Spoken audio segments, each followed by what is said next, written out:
Dear students, जैसा कि आप देख रहे हैं कक्षा 10 गणित प्रश्नावली 7.2 और प्रश्न 6। इसके पीछे के जो भी प्रश्न है हम आपको ऑलरेडी बता चुके हैं। अगर आपने नहीं देखे हमारे चैनल पर जाकर आप देख सकते हैं। प्रश्न नंबर 6 जैसा कि आप देख रहे हैं स्क्रीन पर, अपने गणित में भी देख सकते हैं कि एक यदि बिंदु 1,2 4,y x,6 और 3,5 इसी क्रम में लेने पर एक समांतर चतुर्भुज के शीर्ष हों तो x और y के मान ज्ञात कीजिए। तो एक समांतर चतुर्भुज के शीर्ष है, हमने समांतर चतुर्भुज ये बना लिया है, ये ए बी सी डी। सही है। इसी क्रम में लेने पर तो यानी ए के निर्देशांक आपके हो जाएंगे 1,2 और बी के निर्देशांक हो जाएंगे 4,22 और सी के निर्देशांक हो जाएंगे x,6 और जो डी के आपके निर्देशांक हो जाएंगे वो 3,5, क्योंकि इसी क्रम में लेना है। सही है। तो यहां से x और y की वैल्यू जो है हमें ज्ञात करनी है। तो इसके ये AC विकर्ण हो जाएगा और आपका ये जो है BD ये विकर्ण हो जाएगा। सही है। ये दोनों विकर्ण एक दूसरे को बिंदु O पर प्रतिच्छेद करते हैं। अब यहां से आपको एक बात की जानकारी होनी चाहिए, तो बस अगर उस बात की जानकारी है आपका सवाल बहुत ही सिंपल है, लग जाएगा। आपको यहां से यह जानकारी होनी चाहिए कि जो समांतर चतुर्भुज के विकर्ण जो होते हैं वो एक दूसरे को समद्विभाजित करते हैं, एक दूसरे को समद्विभाजित करते हैं। समांतर चतुर्भुज के विकर्ण एक दूसरे को समद्विभाजित करते हैं, यानी समान दो भागों में विभाजित करते हैं। तो ये जो AC के मध्य बिंदु के निर्देशांक होंगे वही BD के मध्य बिंदु के निर्देशांक होंगे। आपको ये ध्यान रखना है कि समांतर चतुर्भुज के विकर्ण एक दूसरे को समद्विभाजित करते हैं। तो यहां पर लिख देंगे, चूंकि आप चित्र की तरफ गौर करेंगे, आप ये लिख दो, चूंकि समांतर चतुर्भुज के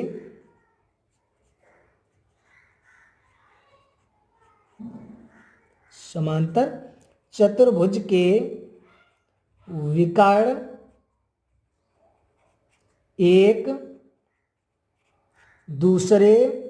दूसरे को समद्विभाजित करते हैं,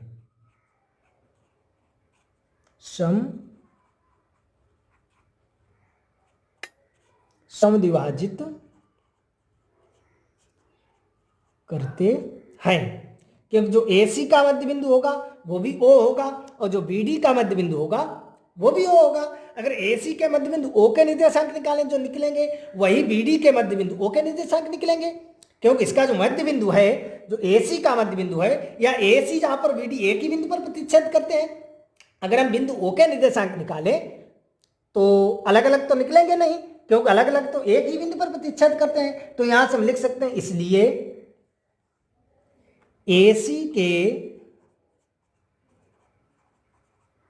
मध्य बिंदु O के निर्देशांक बराबर BD के मध्य बिंदु O के निर्देशांक।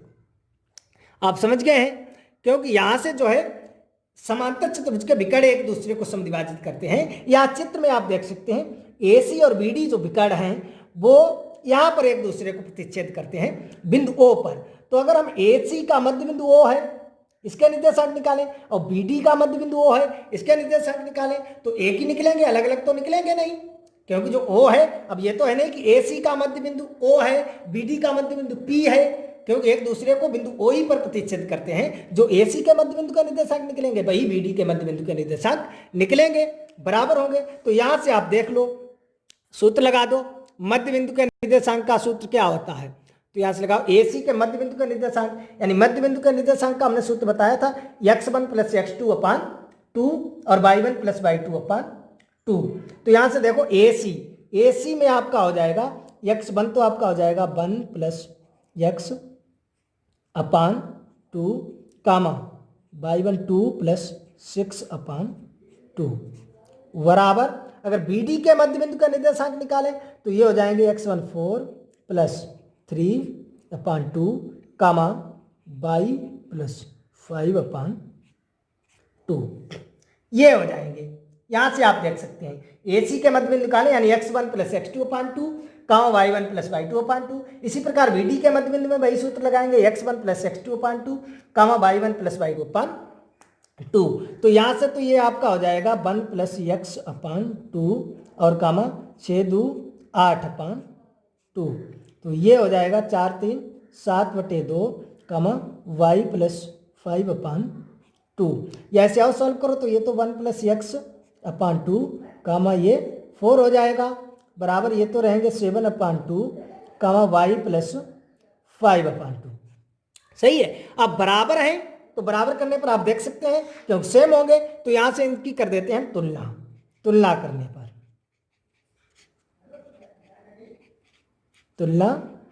पर तो तुलना ये इसके बराबर होगा ये इसके बराबर तो ये हो जाएगा 1 प्लस x अपान 2 बराबर 7 अपान 2।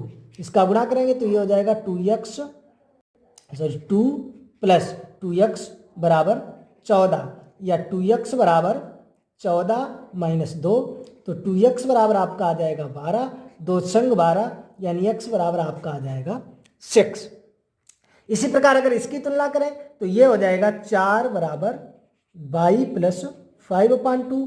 इसमें भी कैंचीदार गुणा कर दो तो ये आपका हो जाएगा y प्लस 5 बराबर 4 दूनी 8 तो y बराबर 8 माइनस 5 तो y बराबर आपका निकल के आ जाएगा 3।